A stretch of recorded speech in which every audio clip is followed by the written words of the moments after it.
আরে আরে সরি বললাম তো। কি করা যায় বল তুই? আরে একটা ভুল। Hello hello. কী রে, তোর মুখ আজকে বাংলার পাঁচের মতো হয়ে আছে। বিরক্তি হবে কেন মুখে? কি হবে না বল?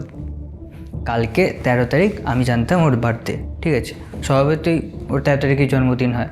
তো আমি সেই মতো ইনস্টাতে রিমাইন্ডার, তারপর আমি ক্যালেন্ডারে রিমাইন্ডার, ইভেন আমি ফোনে অ্যালার্মও দিয়েছিলাম আজকে রাতে। ওই হলো গতকাল রাতে। তো সেই মতো আমি রাত 12টার সময় কালকে ওর ছবি টবি না দিয়ে জাস্ট এমনি স্টোরিতে হ্যাপি বার্থডে বলে লিখে দিয়েছিলাম, ঠিক আছে।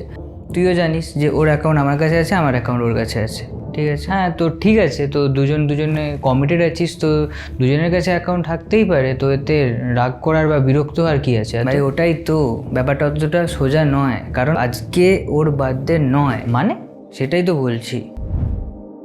এই ধরনের ভুল মানেই হাতের বাইরে চলে যাওয়া ভুল, ঠিক আছে।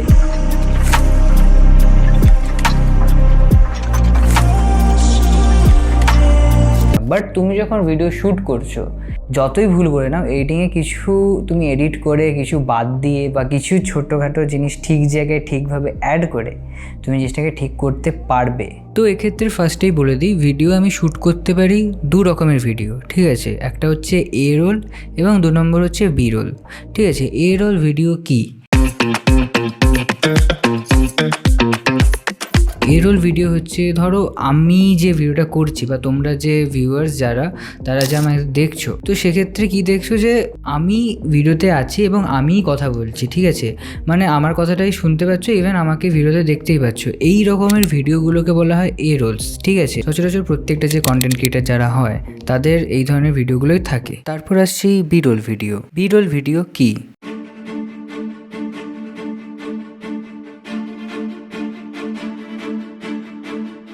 ন্যাচারালি এগুলো কী হয় না, স্টক ফুটেজেস নেওয়া হয়, যেগুলো হচ্ছে তোমার ভিডিওতে দেওয়া হবে। তুমি যে কন্টেন্টের ওপর কাজ করছো বা তোমার স্ক্রিপ্ট দেখে সেই জিনিসগুলোকে সাজিয়ে রাখা হয় এবং সেই অনুসারে ভিডিওগুলোকে ক্যাপচার করা হয়। তো এইগুলোই হচ্ছে বি রোল ভিডিও, ঠিক আছে। এখানে যে বলছে ভিডিওতে বা যে ন্যারেটর, তার মুখ দেখা যাবে না, তার শুধু কথা শোনা যাবে এবং সেই সম্পর্কে সে যে বিষয় সম্পর্কে বলছে সেই জিনিসগুলো দেখা যাবে ভিডিওতে। বাট আমাদের এখানে একটাই কোয়েশ্চেন হচ্ছে যে আমি এই বি রোল ভিডিও বা এ রোল ভিডিও তো ধরো থাকেই, তোমাকে এ রোল ভিডিও রাখতেই হবে, ঠিক আছে। বাট আমি বি রোল ভিডিওগুলোকে কিভাবে ইউজ করব এবং সেটার সাথে ট্রানজিশনের কি সম্পর্ক?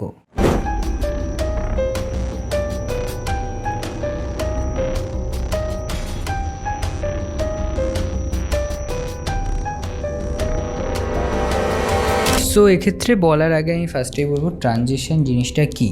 ট্রানজিশন জিনিস কিছু নয়, দুটো ভিডিও একটা সিনের মধ্যে রয়েছে, ঠিক আছে। সেইটাকে এমনভাবেই প্রেজেন্ট করবে জিনিসটা খুব বাটারি হবে, খুব স্মুথ হবে, কোনো রকম ভুল বা কোনো রকম জিনিসটা যে ওভার রাইড করা হয়েছে দুটো সিনকে একসাথে, সেটা কিছু বোঝা যাবে না, ঠিক আছে। ফার্স্টে এক্ষেত্রে হলো কাট ট্রানজিশন। একটা লোক কেউ যদি হেঁটে যায়, তো সেক্ষেত্রে এই কাট ট্রানজিশনগুলো ইউজ করা এবং সেগুলো অবশ্যই লিখে নেওয়া হয়, ঠিক আছে। যে আমার এই পোর্শানে এই ভিডিওটা থাকবে, তার পরের পোর্শানে এই ভিডিওটা থাকবে, এই কাট ভিডিওটা এইখানে থাকবে, তো এই জিনিসগুলো লিখে রাখা হয়, ঠিক আছে। দেন আমি বলবো আমাদের মতো ক্রিয়েটার বা যারা এমনি নর্মালি ক্রিয়েটার যারা হয় তাদের ভিডিওর ক্ষেত্রে, ঠিক আছে,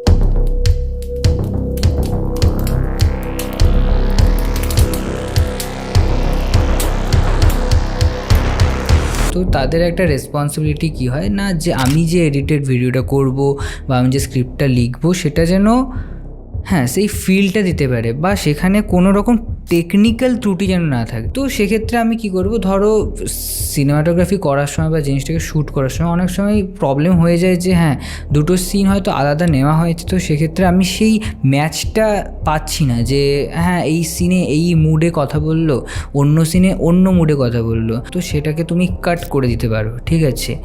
এইবার কাট করার পরে তুমি দেখছো যে জিনিসটা খুব বাজে লাগছে, তো সেক্ষেত্রে যারা ক্রিয়েটার রয়েছে মেনলি, তারা কি করে, একটা টেক্সট অ্যাড করে দেয়। ধরো লাস্টে যে কথাটা বললো যে ভিডিওটা হওয়ার বা ভিডিওটা শেষ হওয়ার পরে কাটটা হবে, তারপরে নেক্সট ভিডিওটা স্টার্ট হবে বা নেক্সট যেটার সঙ্গে সম্পর্ক থাকবে দুটো ভিডিওর মধ্যে।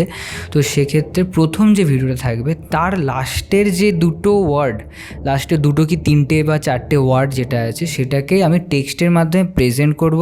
ভিজুয়ালস বা ভিডিওটাকে আমি উড়িয়ে দেবো, জাস্ট অডিওটা থাকবে এবং অডিওটা যেরকম লাস্টে যে কটা শব্দ বলবে সেই জিনিসগুলো থাকবে এবং সেই ওয়ার্ডটা লেখা হয়ে থাকবে অ্যাজ আ টেক্সট। তবে হ্যাঁ, যেটা আগের ভিডিওতে বলেছিলাম যে ভুল জায়গায় ভুল জিনিস ঢোকালে আলটিমেটলি জিনিসটা খারাপই হয়। বাট এই ট্রানজিশনগুলো যেগুলোর ব্যাপারে আমি বললাম সেগুলো তোমাকে স্ক্রিপ্টিং লেভেলেই ঠিক করে নিতে হবে যে কোন সিনে বা কোন ভিডিওর পরে কোন ট্রানজিশনটা তুমি ইউজ করবে, ঠিক আছে? নাহলে তুমি যখন শ্যুট করবে তখন শ্যুট তো করে নেবে, ঠিক আছে, তখন কিছু বুঝতে পারবে না, ভাববে যে হ্যাঁ এডিটের সময় এইটা ওইটা ঠিক করে নেবো, ঠিক আছে। যখন তুমি তারপর এডিটে বসবে তখন দেখবে যে একটা সিনের সাথে পরের যে সিনটা রয়েছে তার মধ্যে কোনো রকম ফ্লোয়ের মিল নেই, ফ্লোয়ের অমিল হচ্ছে, যার জন্য জিনিসটা শুনতে খুব খারাপ লাগছে।